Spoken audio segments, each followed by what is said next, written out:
Lalu Al-Quran yang terjemahan Departemen Agama itu saya baca, sangat berhati-hati apa sebenarnya kandungan daripada Al-Quran itu.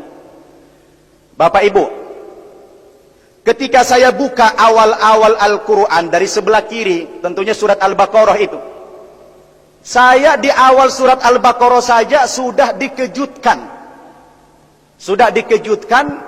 oleh bunyi ayat. Kalau dulu terjemahannya saja yang saya tahu, tapi kalau sekarang alhamdulillah Arabnya udah tahu saya. Bunyinya begini: fawailul lilladzina yaktubunal kitaba biaydihim thumma yaquluna hadza min indillah liyashtaru bihi thamanan qalila. Ini peringatan juga rupanya ini. Fawailul lahum mimma katabat aydihim wa wailul lahum mimma yaksibun. Terjemahannya begini. Al-Qur'annya orang Islam berkata, kata Allah, kecelakaan besarlah atas orang-orang yang telah menulis Alkitab dengan tangan-tangan mereka sendiri. Lalu mereka mengatakan ini dari sisi Tuhan. Tapi Al-Quran mengatakan tidak. Alkitab itu sudah ditulis oleh tangan manusia. Diulangi lagi oleh Quran, kecelakaan besarlah atas orang-orang yang menulis Alkitab dengan tangan mereka sendiri, dan kecelakaan besarlah atas orang-orang dari apa yang mereka usahakan sendiri. Saya kan sebagai umat Kristiani kaget baca ayat ini. Baru lagi di awal-awal ayat 79 surat Al-Baqarah sudah memprotes Alkitab.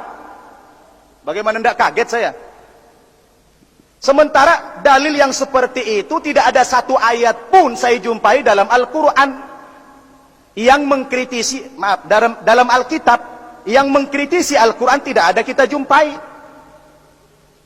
Saya penasaran Pak, di samping kaget, penasaran, kok ini Al-Qurannya orang Islam mendiskreditkan Alkitab, mengatakan Alkitab itu ditulis oleh tangan manusia atau oleh rekayasa otak manusia. Saya kan penasaran, apa iya sih seperti itu Alkitab? Bapak Ibu, makin penasaran saya baca, masuk ke surat Ali Imran, banyak cerita tentang Nabi Isa.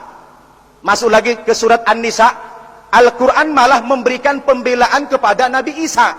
Di saat orang Nasrani mengatakan Nabi Isa itu sudah mati terbunuh dan tersalib, justru Al-Quran memberikan pembelaan. Kata Quran itu, wa ma qataluhu wa ma salabuhu walakin syubbiha lahum.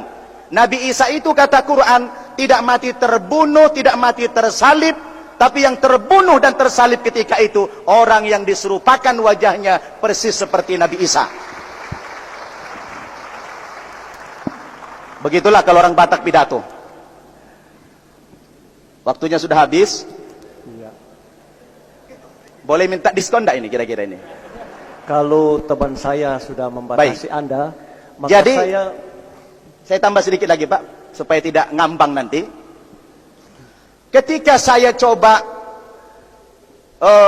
melanjutkan, lalu saya terbayang, karena saya kritis waktu itu. Saya tidak subjektif, saya harus objektif waktu itu kan. Apa iya sih tuduhan Al-Quran, Alkitabnya orang Kristen itu adalah buatan manusia? Begitu saya Pak penasaran, 2 tahun saya membuka Alkitab ini sampai habis ini saya baca ini. Ternyata setelah saya cerna dengan akal saya, betul juga. Ternyata pernyataan Quran itu bukan fitnah, malah fakta. Salah satu contoh, hari ini ingin saya buktikan terhadap pernyataan Quran tadi, supaya tidak fitnah begitu. Ada dimasukkan syair-syair di dalam Alkitab yang bahagian daripada kitab suci. Misalnya saya bacakan yang paling indah saja, berbicara tentang kenikmatan cinta.